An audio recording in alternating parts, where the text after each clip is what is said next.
ચલો ready start. Delhi rent control act 1958 કલમ 4 tenancy ગેરઉપયોગ અને સમજૂતી ભંગ બદલ ભાડુઆતને દૂર કરવું.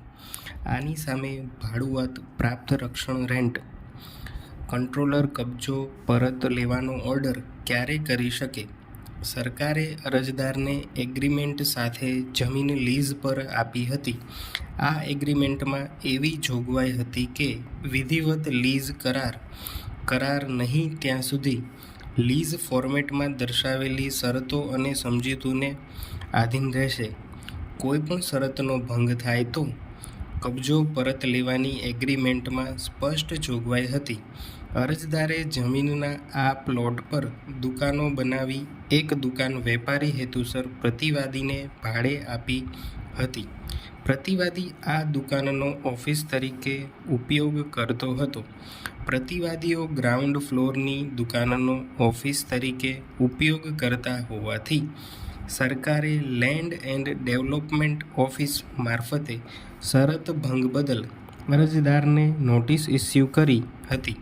શરત ભંગ ચાલુ હતા ત્યારે LDA લીઝ રદ કરતી અને કબજો પરત આપવા અરજદારને આદેશ આપતી નોટિસ ઇસ્યુ કરી હતી.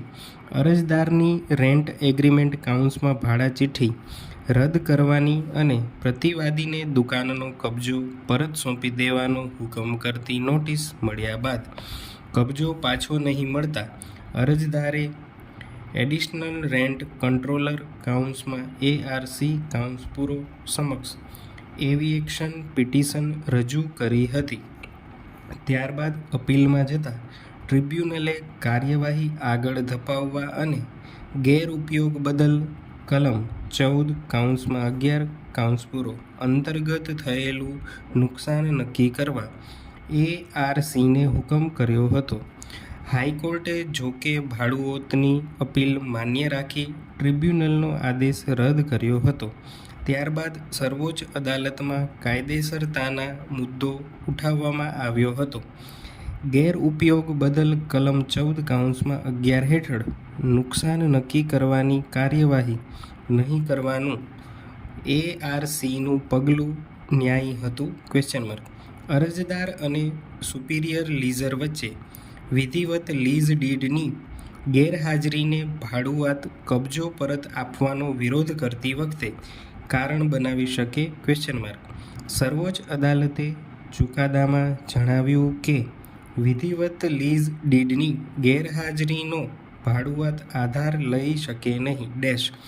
સુપિરિયર લીઝરે લીઝ રદ કરવાની નોટિસ આપી હોવાથી અરજદાર લીઝ કલમ 14 કાઉન્સમાં 1 બીજા કાઉન્સમાં K હેઠળ ભાડુઆત સામે દુકાનનો કબજો પરત આપી દેવા અરજી કરી શકે છે.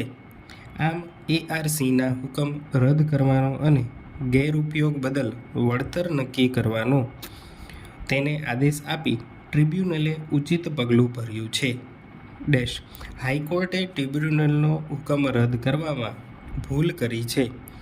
ટ્રિબ્યુનલના હુકમને ફરી અમલી બનાવી ખર્ચ સાથે અપીલ ગ્રાહ્ય રાખવામાં આવે છે. રશીદા બેગમ વિરુદ્ધ general sales limited judgment today 2002 કાઉન્સમાં 5 સુપ્રીમ કોર્ટ પાના નંબર 46 ALT 574 સ્ટોપ.